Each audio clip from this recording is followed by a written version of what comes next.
Assalamualaikum warahmatullahi wabarakatuh.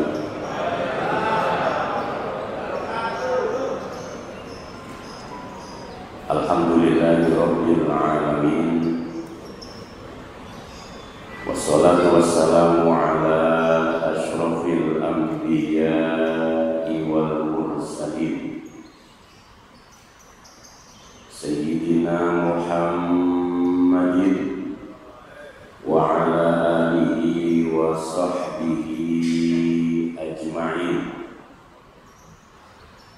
Rabbi shrah li sadri wa yassir li amri wahlul 'uqdatam min lisani yafqahu qawli. Amma ba'du. Yang sangat kami hormati Bapak Kapolres Tabes Kombes Ahmad Yosef Gunawan beserta keluarga, termasuk keluarga besar Polres Tabes. Mudah-mudahan semuanya panjang umur, sehat walafiat, banyak rezekinya.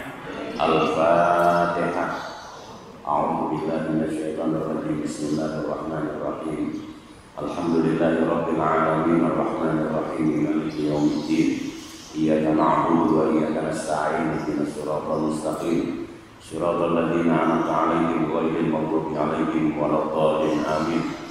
Fatihah yang kedua, kita mohon kepada Allah agar supaya situasi Kamtibmas Kota Surabaya selalu dilindungi oleh Allah, diberikan keamanan, keadaan yang kondusif. Al-Fatihah.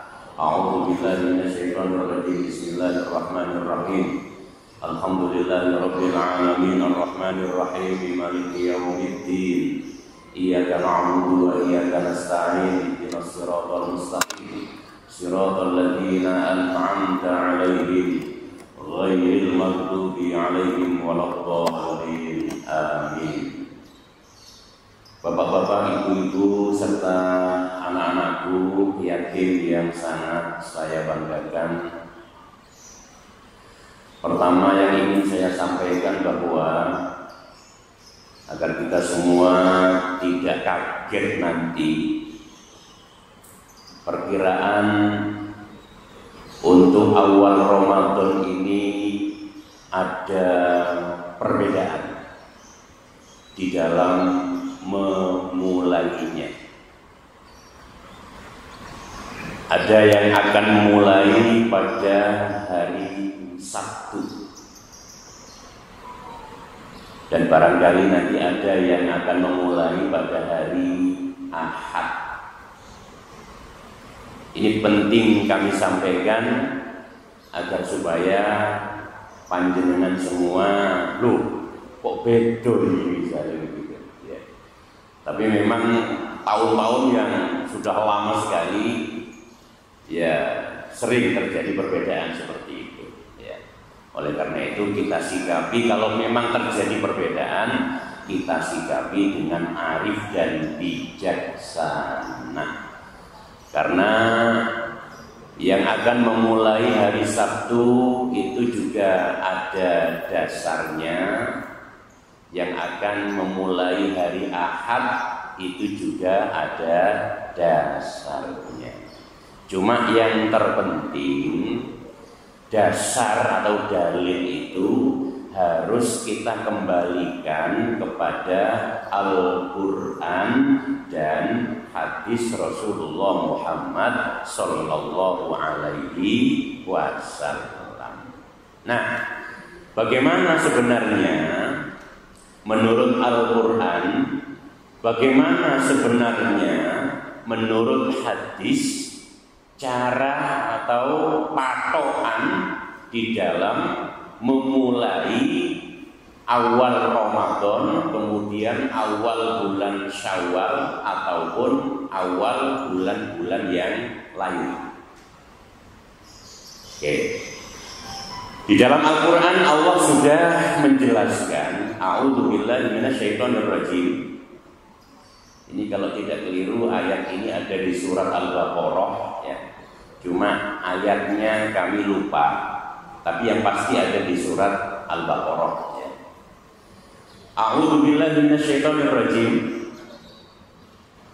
Syahrul Ramadan alladzi unzila fihil Qur'an hudan linnas wa bayyinatin minal huda wal furqan faman syahida minkumus syahra falyasum. Ini titiknya ada di faman syahida minkumus syahra falyasum. Faman, barang siapa, kata Allah, syahida, melihat, minkum, dari kalian semua, melihat apa? Asyahro, melihat bulan. Barang siapa di antara kalian semua melihat bulan, falyasum, maka berpuasalah. Kita tahu bahwa pada zaman Rasulullah Muhammad Sallallahu Alaihi Wasallam teknologi belum canggih seperti sekarang. Alat teropong pada saat itu belum ada. Teknologi-teknologi yang saat ini ada pada saat Kanjeng Nabi semuanya belum ada. Sehingga ayat ini menunjukkan bahwasanya yang namanya melihat itu adalah dengan mata telanjang. Dengan mata telanjang, karena teknologi belum ada seperti saat ini. Hanya para sahabat yang paham, yang ngerti, yang alim terkait dengan ilmu falak atau ilmu hisab sudah banyak. Jadi sahabat yang paham, yang pinter ilmu hisab, pinter ilmu falak itu sudah banyak. Nah, apa gunanya ilmu hisab dan ilmu falak ini? Untuk menunjang, membantu di dalam melihat bulan tadi itu. Karena melalui ilmu falak ini, melalui ilmu hisab bisa dihitung. Ketinggian bulan ini berapa derajat, kemiringan bulan ini berapa derajat, ada di sebelah mana posisi bulan ini. Ini untuk mengetahui itu dengan ilmu falak atau ilmu hisab. Nah, tentu orang-orang yang paham ilmu falak, ilmu hisab, begitu masuk tanggal 1 Ramadan, dia sudah mengarahkan matanya ini kepada satu titik di mana menurut ilmu hisab, ilmu falak, bulan ada di sana. Sehingga tidak perlu mencari-cari. Digolek nang kono kok gak ono, golek rono gak ono misalnya. Tidak perlu seperti itu. Bagi mereka yang paham ilmu hisab, ilmu falak, langsung pandangannya tertuju kepada satu titik karena disitulah posisi bulan berada. Sehingga manakala cuacanya terang, cuacanya mendukung, maka setiap awal bulan itu bulan bisa dilihat, termasuk awal Ramadan, awal bulan Syawal. Krusial karena memang awal Ramadan itu untuk memulai puasa. Awal bulan Syawal itu adalah untuk hari raya. Nah, itu dari Al-Quran, ya, sumber dari Al-Quran seperti itu menyatakan bahwasanya barang siapa di antara kalian yang melihat bulan, maka ketika bulan terlihat berpuasalah. Bagaimana dengan hadis Kanjeng Nabi Muhammad Sallallahu Alaihi Wasallam? Beliau juga bersabda, sumu liru'yatihi wa aftiru liru'yatihi fa in hubbiya alaikum fa'akmilul iddata. Artinya begini, kata Rasul Shallallahu Alaihi Wasallam, ketika kalian melihat bulan tanggal 1 Ramadan, maka puasalah. Sumu li ru'yatihi, berpuasalah kalian semua li ru'yatihi, karena melihat bulan tanggal 1 Ramadan. Wa aftiru li ru'yatihi, berhari rayalah kalian ketika melihat bulan tanggal 1 bulan Syawal. Nah, karena memang cuaca tidak menentu, walaupun dalam ilmu hisab, ilmu falak, bulan sudah muncul, ya, ketika dihitung sudah muncul bulan, tapi kata Rasul Muhammad Sallallahu Alaihi Wasallam, fa in hubbiya alaikum, ketika ada awan mendung menghalangi penglihatanmu, mestinya bulan ini sudah muncul, karena ada mendung, ada awan yang tebal, turun hujan, sehingga bulan tidak bisa dilihat. Ketika cuaca seperti itu, kata Rasul, fa'akmilul iddah, sempurnakan bilangan bulan Sya'ban itu 30 hari. Hadis ini semakin memperkuat bahwasanya untuk menentukan 1 Ramadan dan 1 Syawal itu harus melihat bulan. Ini penting untuk kita ketahui bersama-sama, agar supaya ketika betul-betul nanti terjadi perbedaan, kita tidak kaget, oh biasa, karena memang dasar pengambilan hukumnya tidak sama. Perlu saya jelaskan, tanggal 29 Sya'ban itu terjadi pada hari Jumat besok. Jumat lagi, ya. Hari ini tanggal 21 Sya'ban. Tanggal 29 Sya'ban itu pada hari Jumat. Nah, Jumat sore itu terjadi ijtima'. Artinya menjelang maghrib bulan ini sudah muncul, tapi hanya 2 derajat. Ketinggiannya 2 derajat. Nah, kesepakatan ulama-ulama baik di Indonesia, Malaysia, Brunei, ya, ulama-ulama Asia bersepakat bahwasanya kalau bulan hanya 2 derajat maka tidak mungkin bisa dilihat. Penting ini.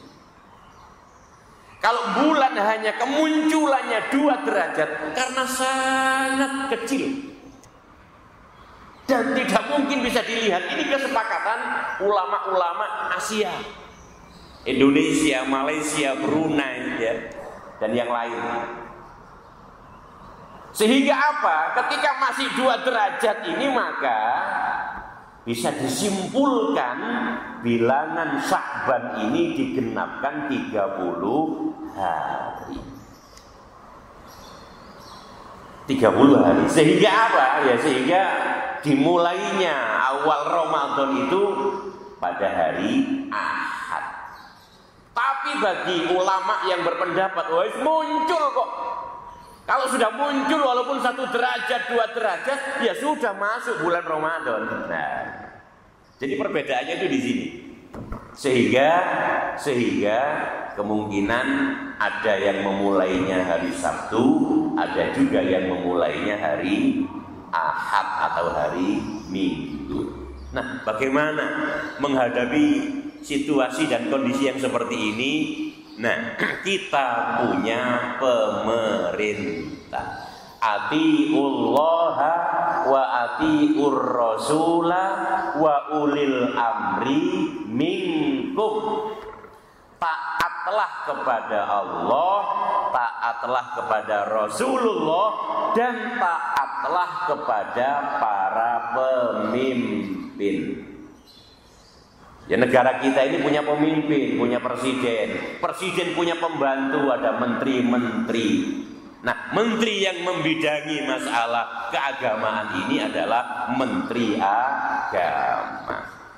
Nah, sikap kita bagaimana? Kita tunggu saja ikhbar atau pengumuman dari menteri agama. Karena menteri agama ini pada Jumat sore, sebagaimana biasa dilakukan setiap tahun, ya, menteri agama pada Jumat sore mengundang ormas-ormas Islam. Jumlahnya kurang lebih 40 ormas Islam. Ormas yang besar-besar ya. Ada NU, ada Muhammadiyah, ada Al-Wasliyah, ada Al-Irsyad, ada LDII dan macam-macam lah. Ormas Islam yang besar-besar itu diundang semua oleh Menteri Agama untuk mengikuti sidang isbat. Apa sidang isbat itu? Sidang penetapan awal Ramadan.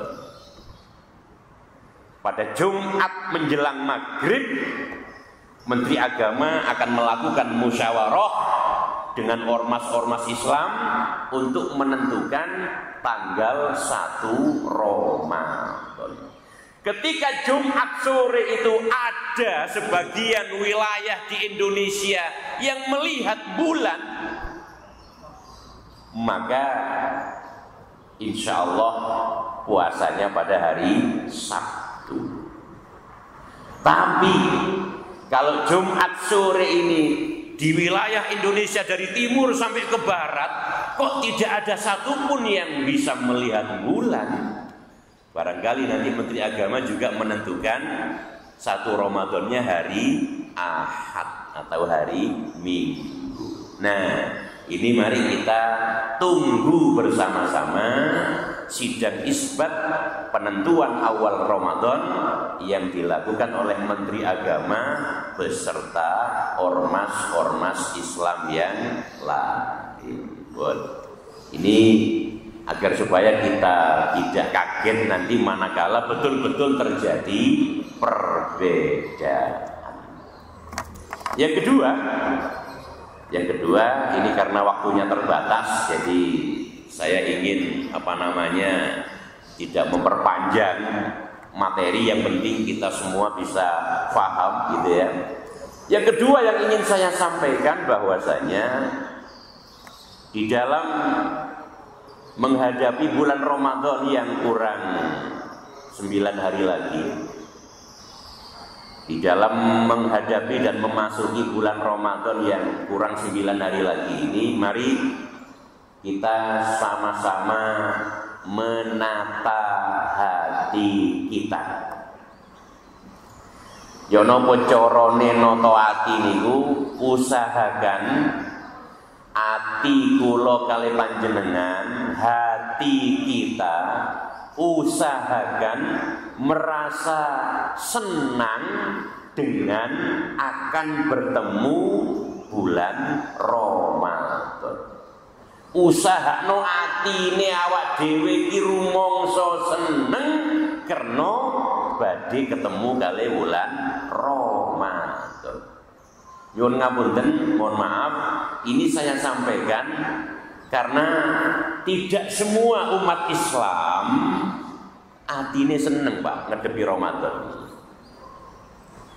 Ini harus kita akui bersama loh ya.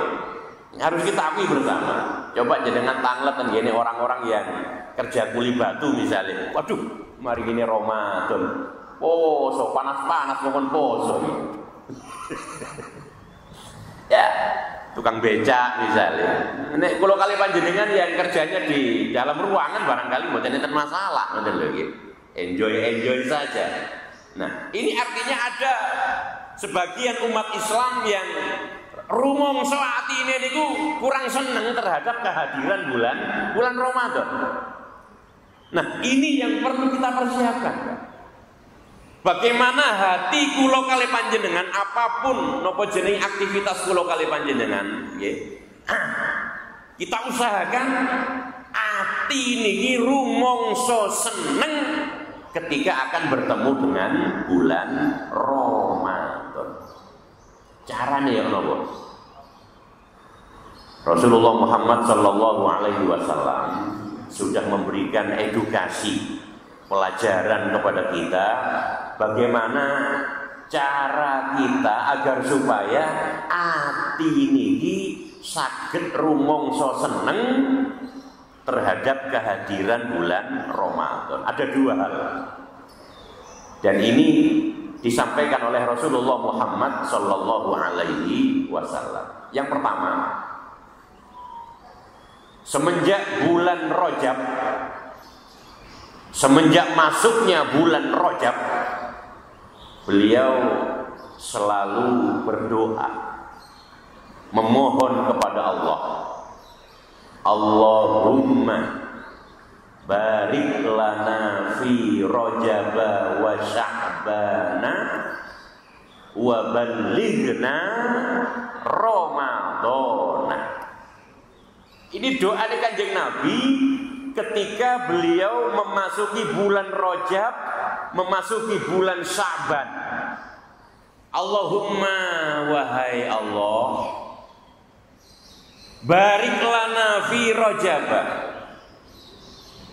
berkahilah usia kami di bulan Rajab, wa Sya'bana, dan berkahilah usia kami di bulan Sya'ban, wa ballighna Ramadana, dan pertemukan wahai Allah usia kami dengan bulan Ramadan.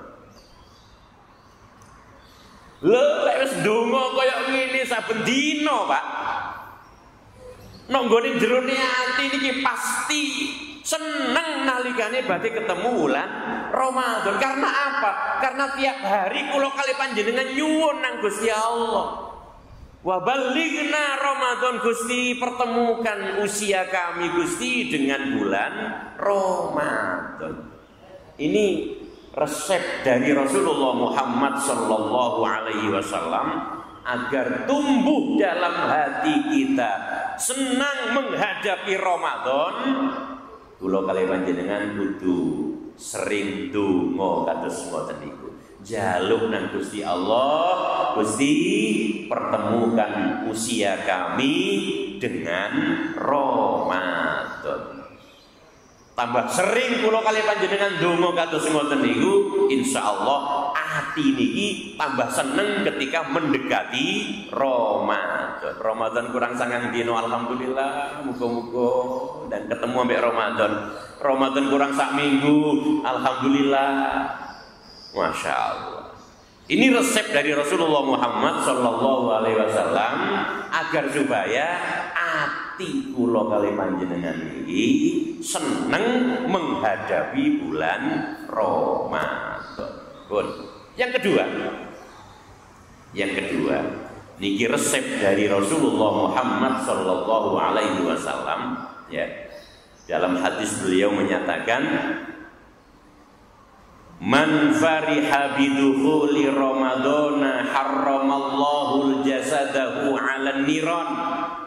Al hadis au kama qala Rasul sallallahu alaihi wasallam. Ini resep yang nomor 2. Kanjeng Nabi berusaha menumbuhkan rasa senang kula kali panjenengan, hati kula kali panjenengan dengan cara nih. Sapa wonge sing atine rumangsa seneng menghadapi bulan Ramadan, terhadap kehadiran bulan Ramadan, maka Allah akan menjauhkan dirinya dari api neraka. Harramallahu jasadahu 'alan niron. Allah akan menyelamatkan jasad kita tidak sampai tersentuh oleh api neraka. Ini stimulus rangsangan untuk kita bahwasanya hati yang senang, hati yang gembira menghadapi Ramadan, itu saja Allah menyelamatkan dari api neraka. Loh, opo maneh wis ngelakoni poso Ramadan, opo maneh ngelakoni tarawih, opo maneh maca Quran di dalam bulan Ramadan. Masya Allah, rasa seneng mawon terhadap kehadiran Ramadan mampu menyelamatkan kita dari siksa api neraka. Rasa seneng. Nah, dua hal ini yang disampaikan oleh baginda Rasul Muhammad sallallahu alaihi wasallam agar supaya kula kalih panjenengan ati niki rumangsa seneng terhadap kehadiran bulan Ramadan. Yang pertama, sering-seringlah berdoa kepada Allah, jaluk umur kula kalih panjenengan segera dipertemukan dengan bulan Ramadan. Yang kedua, kita tahu bahwasanya perasaan senang seperti itu akan membuat kita selamat dari api neraka. Selanjutnya, nek wis kados ngoten niku rasa seneng mawon pun saged menyelamatkan kula kalih panjenengan, maka ketika kita melaksanakan puasa dan ibadah-ibadah yang lain di bulan Ramadan, Rasul Muhammad sallallahu alaihi wasallam menyatakan, ya, bulan Ramadan ini adalah bulan milik umatku. Bulan milik umatku, milik kita semua. Artinya nopo? Gusti Allah niku obran. Nggih, kados jenengan menawi melampa minggu pagi tenggene tuku pahlawan niku kata niku obralan-obralan niku nggih. Pakaian-pakaian yang diobral niku. Bulan Ramadan iki obral ganjaran saking Gusti Allah kangge kula lan panjenengan. Tidak ada satupun amal ibadah yang tidak dilipat gandakan pahalanya oleh Allah. Semua amal-amal yang kita lakukan, amal soleh yang kita lakukan, semuanya dilipat gandakan oleh Allah Subhanahu wa ta'ala. Nah, oleh karena itu ini kaitannya dengan tadi perasaan senang. Ketika hati kula kalih panjenengan seneng, bahagia datangnya bulan Ramadan, maka di dalam mengerjakan puasa bulan Ramadan, insya Allah diri kita tidak ada rasa tertekan. Ngelakoni poso niku enjoy karena nopo? Atine seneng. Ngelakoni tarawih niku walaupun 23 rakaat tarawih ambek witir, atine seneng, gembira, tidak ada rasa tertekan, enak saja, Pak. Jangankan cuma 23 rakaat, lebih dari itu, lek ati niku seneng, tidak ada masalah. Tapi kalau hatinya merasa tertekan, wah, jok maneh 23 5 rakaat mawon pun rumangsa kesel. Kok kesel gini sembahyang? Karena nopo? Atine boten enjoy, Pak. Ini kaitannya perasaan hati yang senang dengan ibadah yang kita lakukan di bulan suci Ramadan. Puasa yang kita lakukan, kalau hati kita senang, Pak, tidak ada sedikit pun rasa tertekan. Biasanya isu ngopi, biasanya isu sorokohan. Waduh, karena poso iki sorokohan awak dhewe. Rumangsa tertekan. Karena apa? Ini kok dasarnya atine mboten seneng. Tapi nek atine seneng, Pak, mboten. Perasaan-perasaan mboten niku ilang. Karena napa? Terdorong rasa seneng. Nah, niki penting kangge kula lan panjenengan sedaya. Terakhir yang ingin saya sampaikan, ini pesene para bapak-bapak wae maksimal 30 menit lah, karena banyak agenda-agenda lain yang harus dilaksanakan. Terakhir,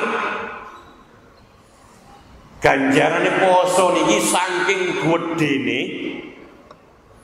tidak ada yang tahu kecuali Allah Subhanahu wa ta'ala. fa innahu li wa ana ajzi bihi. Kalau pahala-pahala amal ibadah yang lain ditentukan Pak ganjarannya oleh Gusti Allah. Ada sholat jamaah 27 derajat, ya macam-macam lah. Tapi untuk puasa Ramadan ini dawuh Gusti Allah fa innahu li wa ana ajzi bihi. Siapa orang yang berpuasa karena mencari ridhoku kata Allah, aku sing bakal bales. Aku sing bakal bales. Saking gedene ganjaran, semua makhluk termasuk para malaikat tidak ada yang tahu Pak gedene ganjarane wong sing nglakoni poso. Hari pertama dan hari kedua berbeda ganjarannya Pak. Kalau bisa diibaratkan misalnya hari pertama ini 100, bisa jadi hari kedua 200. Hari ketiga bisa jadi 150 dan lain sebagainya. Pokoknya gak podo Pak.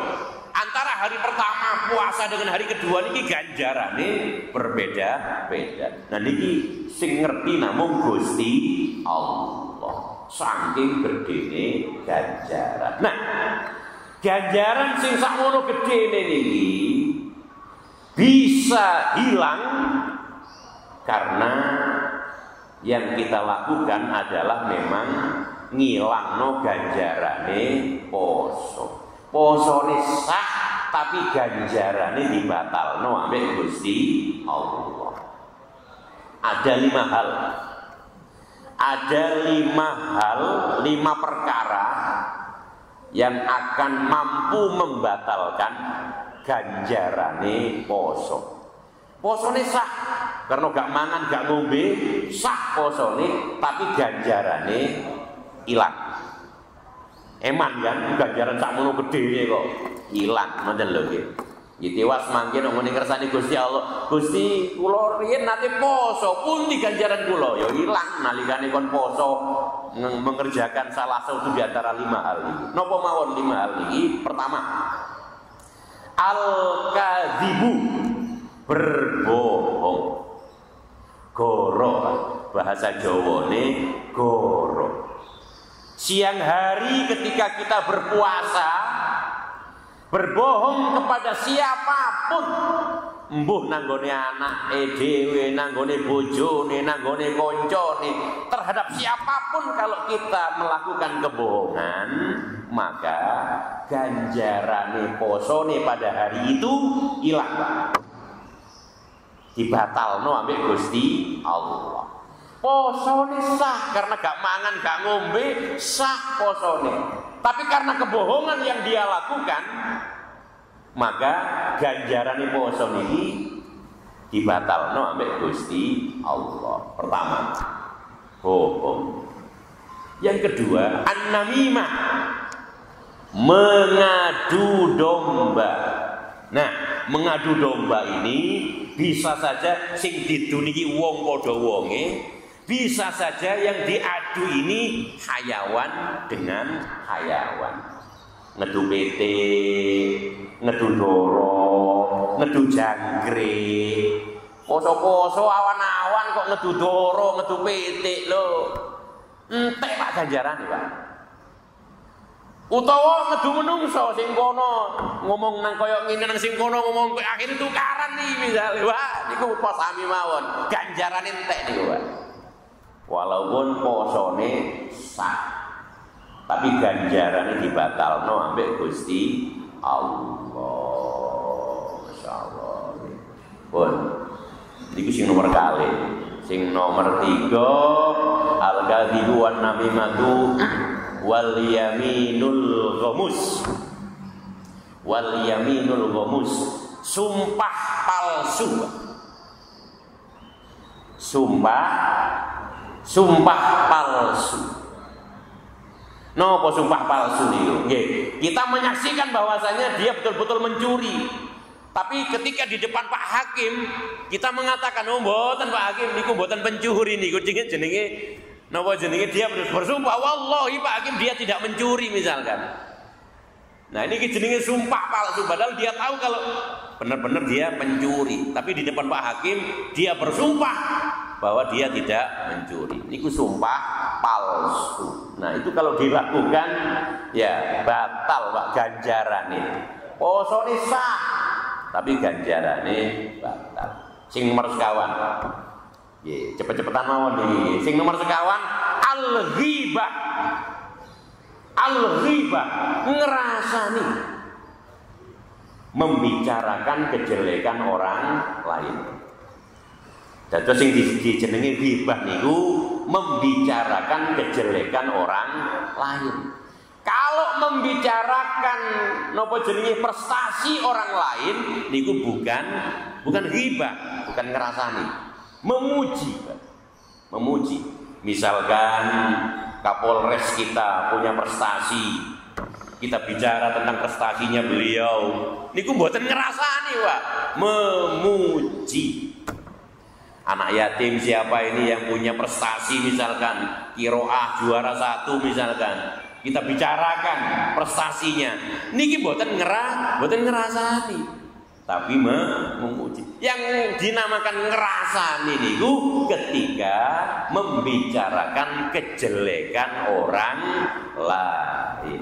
Al-ghibah itu kados ngoten. Bon, ketika itu dilakukan siang hari Ramadan, ya, apakah sing ngerumpi niku ibu-ibu ataukah bapak-bapak misalnya, kok sing diomongno iku kejelekan orang lain, nah entek Pak ganjaran poso ya Pak. Ganjaran posone dibatalno ambek Gusti Allah. Posone tetep sah. Bon, niku sing sekawan. Sing terakhir, sing nomor 5 niki penting niki nggih. An-nadharu bisyahwatin. Melihat sesuatu dengan timbul rasa syahwat. Delok gambar nang ngene handphone Pak, nyuwun ngapunten nggih. Delok gambar nang ngene handphone. Gambare wong wedok wayu ngoten misale. Lah terus kok awak dhewe niki syahwat Pak. Nggih ngertos syahwat nggih? Nggih syahwat. Niku ganjarane posone ilang Pak. Masyaallah nggih. Mila kudu hati-hati nggih. Ibu-ibu nggih ngoten. Misale panjenengan ningali handphone gambare Syahir Syekh misale nggih, Syahir. Ganteng Syahir niku, gak kelambian, dodone bidan. Kok panjenengan syahwat misale? Wah. Entek ganjarane. Ganjarane entek niku. Mila kudu hati-hati nggih. Hati-hati nggih. Sekirane melihat sesuatu napa jenenge yang menimbulkan syahwat itu harus dihindari. Ya sing biasa niku napa jenenge jalan pagi-pagi niku lho Pak. Biasane nek posowan niku akeh wong mlaku isu-isu. Lah nek wis mlaku isu-isu campur wae niku Pak. Ana sing kelambian, ana sing gak kelambian, ngoten lho nggih. Wah nek wis ketemu mbek sing gak kelambian iki sing bahaya niku nggih. Kalau timbul syahwat, waduh. Wah niku ganjarane posone ilang Pak. An-nadharu bi syahwatin. Melihat sesuatu dengan timbul rasa syahwat. Niki penting kangge kula lan panjenengan agar supaya menghindari 5 hal ini yang bisa membatalkan pahala puasa kula kali panjenengan. Niki sampun 30 menit lebih sedikit nggih. Niki langsung didungani ta Pak nggih. Langsung didungani nggih. Pun muga-muga kula lan panjenengan sami-sami panjang umur, sami-sami sehat walafiat, bahagia keluargane, mudah rezekine nggih. Al-Fatihah. A'udzubillahi minasyaitonir rajim. Bismillahirrahmanirrahim. Alhamdulillahirabbil alamin arrahmanir rahim maliki yaumiddin. Iyyaka na'budu wa iyyaka nasta'in ihdinas siratal mustaqim siratal ladzina an'amta 'alaihim ghairil maghdubi 'alaihim waladdallin. Amin. Allahumma rzuqna ilman nafi'an. Allahumma rzuqna ilman nafi'an. Allahumma rzuqna ilman nafi'an. wa 'aqlan kamila wa qalban munawwara wa rizqan wasi'an halalan thayyiban wa 'amalan maqbula wa du'a mustajaba wa jannatal firdaus wa jannatal firdaus wa jannatal firdaus wa na'iman muqima. Rabbana taqabbal minna innaka antas samiul alim. Rabbana atina fid dunya hasanah wa fil akhirati hasanah wa qina adzabannar. Subhana rabbika rabbil izzati amma yasifun wa salamun 'alal mursalin walhamdulillahi rabbil alamin. Kirang langkunge nyuwun agungipun pangapunten. Wallahul muwaffiq ila aqwamit thoriq. Wassalamualaikum warahmatullahi wabarakatuh.